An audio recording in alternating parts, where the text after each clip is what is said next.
The Tale of Peter Rabbit is the first of 23 children's books that Beatrix Potter wrote and illustrated over 100 years ago. The book was published in 1902 in a small format that was just right for children's hands. This was becoming popular in children's literature.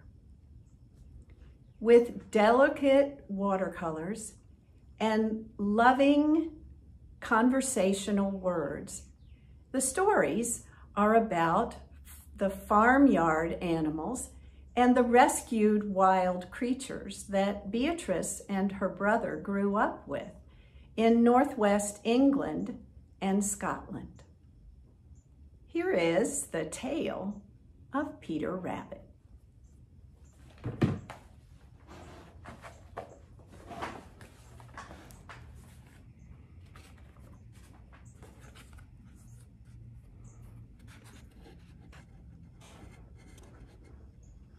Once upon a time, there were 4 little rabbits, and their names were Flopsy, Mopsy, Cottontail, and Peter. They lived with their mother in a sandbank underneath the root of a very large fir tree.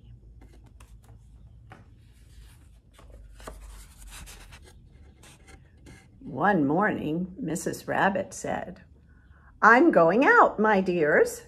You may go into the fields and down the lane, but don't go into Mr. McGregor's garden. Your father met with an accident there. He was put in a pie by Mrs. McGregor. Now run along and don't get into mischief. I'm going out." And Mrs. Rabbit took her basket and her umbrella and went through the wood to the baker's. There she bought a loaf of brown bread and 5 currant buns.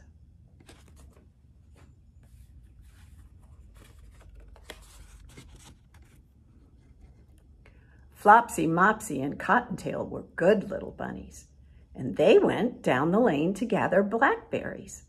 But Peter was very naughty and ran straight away to Mr. McGregor's garden and squeezed under the gate.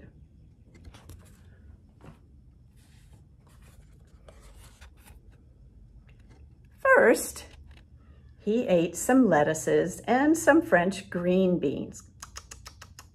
And then he ate some carrots. Chomp, chomp, chomp. And then, feeling a little sick, he went to look for some parsley.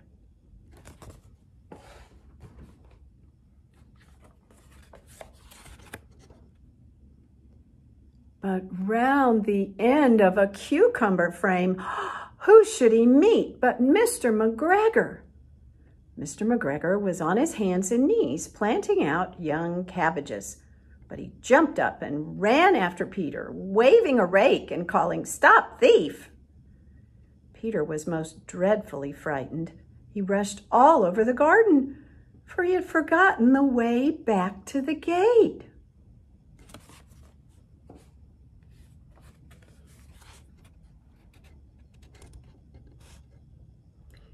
He lost one of his shoes among the cabbages, and the other shoe among the potatoes, oops.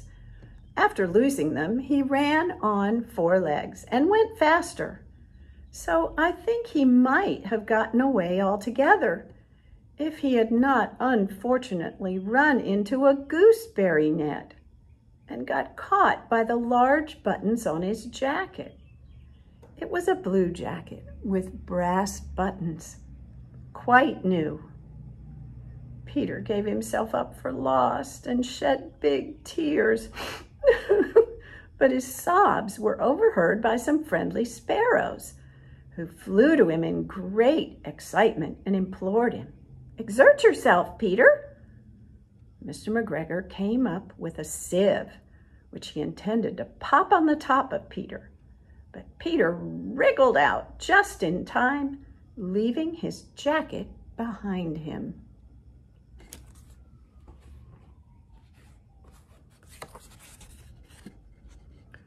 Peter rushed all over the garden and then rushed into the tool shed and jumped into a watering can. Splash!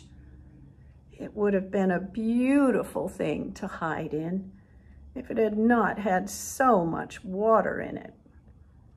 Mr. McGregor was quite sure that Peter was somewhere in the tool shed, maybe hidden under a flower pot. So he began to turn them over carefully, looking under each. Presently, achoo! Peter sneezed.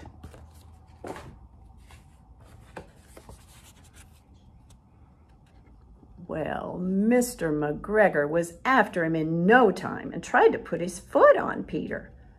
But Peter jumped out the window, whoo, upsetting 3 plants. Whump, thump, crash. The window was too small for Mr. McGregor, and he was tired of running after Peter. He went back to work.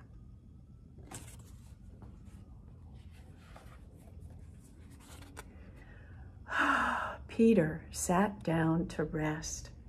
He was out of breath and trembling with fright, and he had not the least idea which way to go.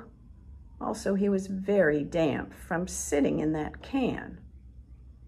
After a time, he began to wander about, going lippity-lippity, not very fast, and looking all around. He found a door in a wall, but it was locked, and there was no room for a fat little rabbit to squeeze underneath. An old mouse was running in and out over the stone doorstep, carrying peas and beans to her family in the wood. "Please," asked Peter, "do you know the way to the gate?" But she had such a large pea in her mouth that she couldn't answer. She only shook her head at him. Peter began to cry.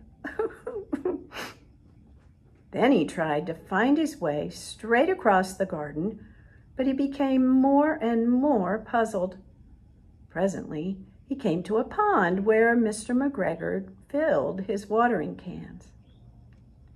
A white cat was staring at the goldfish in the pond.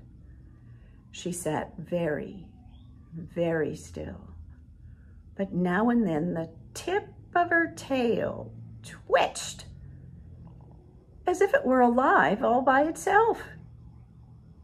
Peter thought it best to go away without speaking to her. He had heard about cats from his cousin, Benjamin Bunny.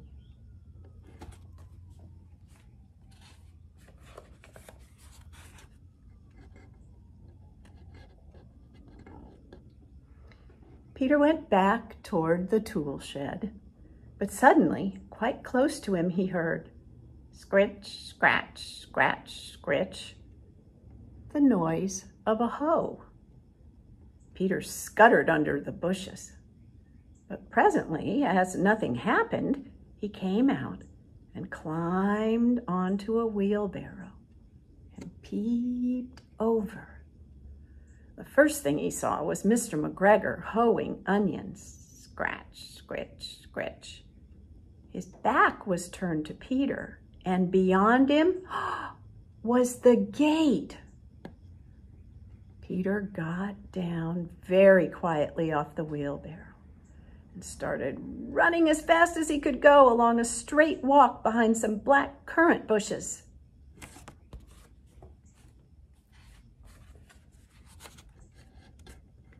Mr. McGregor caught sight of him at the corner, but Peter didn't care. He slipped underneath the gate and was safe at last in the wood outside the garden.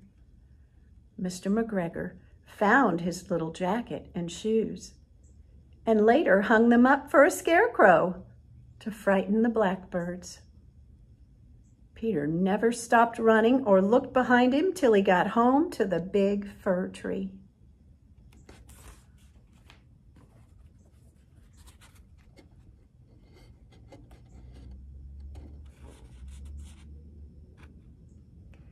Peter was so tired that he flopped down on the nice soft sand on the floor of the rabbit hole and shut his eyes. His mother was busy cooking. She wondered what he had done with his clothes. It was the second little jacket and pair of shoes that Peter had lost in a fortnight. I'm sorry to say that Peter was not very well during the evening. His mother put him to bed and made some chamomile tea, and she gave a dose of it to Peter. 1 tablespoon to be taken at bedtime. But Flopsy, Mopsy, and Cottontail had bread and milk and blackberries for supper. And that is the tale of Peter Rabbit.